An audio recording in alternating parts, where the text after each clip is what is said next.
नमस्कार दोस्तों, स्वागत है आपका दुर्गा आयुर्वेद भवन के इस वीडियो में। मैं वैद्यराज गौतम आचार्य और मेरे साथ हैं जाने माने वैद्य आर निवास जी। आज हम चर्चा करेंगे कुत्ते के काटने पर क्या घरेलू उपचार या क्या आयुर्वेदिक उपचार एवं वर्तमान में क्या उसके उपचार हैं एवं किस प्रकार से क्या क्या सावधानियां हमें बरतनी चाहिए। वैद्यराज जी, बहुत बहुत स्वागत है आपका। तो बताएं वैद्य जी कि यदि कुत्ता किसी व्यक्ति को काट लेता है तो पुराने समय में आयुर्वेद में इसके लिए क्या उपचार है। जी वैद्यराज जी, आपने बहुत अच्छा पूछा है। पहले ग्रामीण लोग जो है ना, दूर दूर तक चिकित्सा सुविधा नहीं मिलती थी उनको जी। तो या तो वो वहाँ के नजदीकी जो है वैद्य के पास में जा कर के उसके उपचार के लिए पूछते थे। तो हम भकुम्बर, जिसे कुकरौजा घास भी बोलते हैं बिहार के अंदर जी। और उसका मूली जैसा पत्ता होता है जिसमें रुएं होते हैं, जहाँ सीलन होती है वहाँ जो है ये सरलता से उपलब्ध हो जाता है। तो उसी को पीस करके उसकी लुगदी को बांधने की और उसी को पिलाने का विधान था जी। और वही हम बताया किया करते थे। बांधने से पहले उस स्थान को जहां कुत्ते ने काटा है उसको साबुन से अच्छी तरह से धो लेना चाहिए। जी। दूसरा उपचार हमारे पास में था कि आक का दूध जी। पतासे के अंदर लगभग 10 बूंद, वो खाने के बाद में वमन हो जाता है, इसलिए वमन जरूरी है। और दूसरा जो है उस जख्म पर जहाँ पीट के काटा है कुत्ते ने, उस स्थान पर उसका दूध जो है महीनों तक लगाएं जी। तो जख्म भी भरेगा और उसके जो जहर है उसको उतारने में सहायक होगा। पहले ग्रामीण लोग जो है जो वैद्य तक नहीं पहुंच पाते थे, वो लोगों के अंदर धारणा थी ये कि जिसके कुत्ते ने काटा है उसके घर से लाल मिर्ची लेकर के उसको पीस करके और उसको बांधा किया करते थे। जी जी वैद्य जी, लाल मिर्च का जैसे आपने कंसेप्ट बताया है, हमारे पास भी बहुत मरीज आते हैं, वो आकर के कहते हैं जी कुत्ते ने काट लिया। तो मैं अक्सर उनसे पूछता हूँ क्या आपने जख्म की इसके पानी से धुलाई की, सफाई की साबुन से? तो कहते हैं नहीं जी, हमने इस पे लाल मिर्च बांध दिया है। कई कहते हैं हमने हल्दी पाउडर इस पे बांध दिया है। तो यही मैं लोगों को बताना चाहता हूँ कि ऐसा कृपया कभी ना करें, ना ही है किसी को राय दें, क्योंकि लाल मिर्च बांधने से आप उसका फायदा ना करके उल्टा नुकसान ही कर रहे हैं। क्योंकि वहां पे ब्लड सर्कुलेशन बहुत तेजी से बढ़ जाता है, वहां पर इचिंग होती है, एडिमा होता है, जिसके कारण जो वायरस होता है, जो रेबीज वायरस होता है, वह बहुत जल्द ही हमारे दिमाग तक पहुंच जाता है, सेंट्रल नर्वस सिस्टम तक पहुंच जाता है, जो कि जिसका जो इफेक्ट बहुत देर से होना होता है वो बहुत जल्दी हो जाता है। जैसा कि हम जानते हैं कि जो रेबीज, जिसको हाइड्रोफोबिया या फिर आयुर्वेद में जल संत्रास भी बोलते हैं जी, यह व्याधि, इसका जो कम से कम जो घातक काल है वह 10-15 दिन से लेकर के, और जो अधिक से अधिक जो डॉक्यूमेंटेड है वह 15-16 वर्षों तक भी पाया गया है।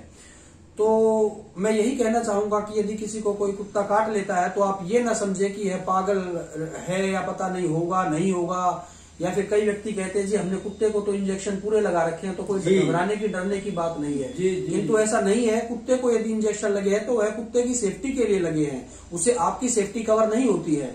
रेबीज वायरस के कारण यदि कुत्ते को रेबीज है तो वह कुत्ते के लिए भी घातक है और कुत्ते की भी मौत रेबीज वायरस के कारण हो जाती है। तो जो हम कुत्ते को जो रेबीज का इंजेक्शन लगाते हैं वह कुत्ते की सेफ्टी के लिए है, ना कि हमारी सेफ्टी के लिए।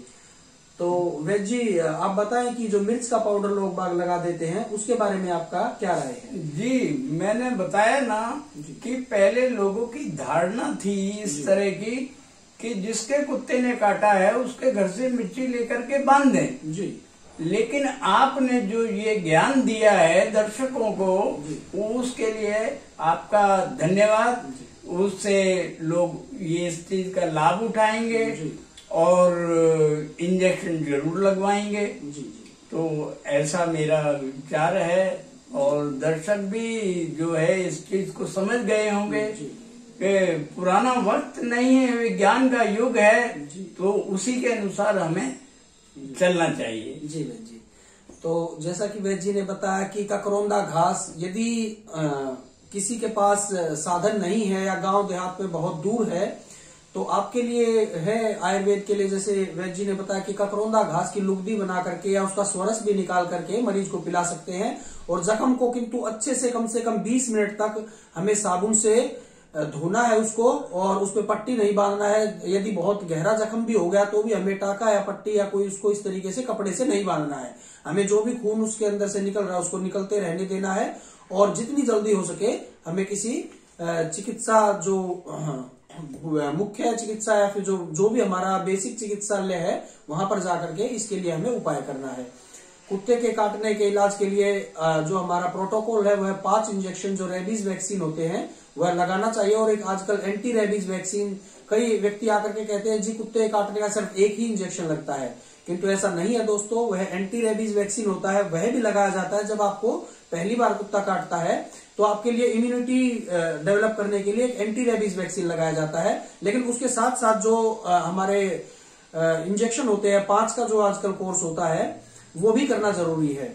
वैद्य जी पुराने समय में तो जब हम बचपन में थे, खैर हमें तो नहीं लगे, लेकिन एक धारणा थी कि पहले 14 इंजेक्शन नाभि के चारों तरफ लगते थे। जी, तो क्या आज भी वह है या फिर अभी क्या, इसके बारे में आपका क्या विचार है? मैं शायद मुझे अपनी यादाश्त में मैं 8 वर्ष का था तो विलिंगडन हॉस्पिटल के, मुझे कुत्ते ने काटा था, विलिंगडन हॉस्पिटल में गया था। मुझे 2 जने पकड़ करके ले जाते थे और पेट के अंदर नाभि के पास में इंजेक्शन लगता था, बहुत डर लगता था। 7 इंजेक्शन लगवाने के बाद में मुझे पता रहता था कि अब इंजेक्शन लगेगा तो मैं भाग जाता था और छुप जाता था। फिर जब अस्पताल का समय निकल जाता था तो घर पे आता था लौट करके। जी। तो ऐसा था जी। फिर उसके बाद में 7 लगने शुरू हुए और अब तो ये विज्ञान का युग है। यह बहुत ही जो है कि पीड़ादायक इंजेक्शन होते थे जैसा कि वैद्य जी ने बताया, किंतु आजकल ऐसा नहीं है। इंजेक्शन 5 इंजेक्शन लगते हैं और वह आपकी डेल्टॉइड मसल जो बाजू की होती है, हर किसी को चाहे बच्चा या बड़ा हो सबको यहीं पर लगते हैं। यदि बहुत छोटा बच्चा है तो हम उसका जो थाई रीजन जो होता है जहां पर अक्सर वैक्सीन लगते हैं वहां पर बच्चे को लगा सकते हैं, लेकिन कभी बटक में इसको नहीं दिया जाता है। ये बात खास तौर से ध्यान रखने वाली बात है। और 5 इंजेक्शन जो 0370 वहां से काउंट करते हैं जिस दिन कुत्ते ने काटा हुआ आपका, जितनी जल्दी हो सके जख्म को साबुन से धो करके वह टीका आप अवश्य लगवाएं। और 03714 और 28 डेज ये जो कोर्स है, कोशिश कीजिएगा कि जो तिथि निर्धारित होती है उसी दिन वह टीका लगवाएं। और पहले 3 इंजेक्शन जो 037 है वह निश्चित समय पर ही लगवाएं। और मैं तो कहूंगा कि सारे ही निश्चित 14 और 28 जो 14 और 28वें दिन है वो उसी दिन लगवाए। लेकिन बाद के 2 इंजेक्शन में भी एक आध दिन आगे पीछे हो जाता है तो उसकी तो कोई बात नहीं, लेकिन शुरू के 3 इंजेक्शन आप हमेशा निर्धारित समय पर ही लगवाएं। तो बहुत बहुत धन्यवाद आपका। उम्मीद करता हूँ कि ये हमारे द्वारा दी जानकारी से आप लाभान्वित होंगे और जो लाल मिर्च लगाने का जो भ्रांति है वह आप इससे मुक्त होंगे। ना ये लगाएं, ना कभी किसी को यह राय दे। कुत्ते काटने पर हमेशा जो है एंटी रेबीज वैक्सीन ही लगवाएं। बहुत बहुत धन्यवाद।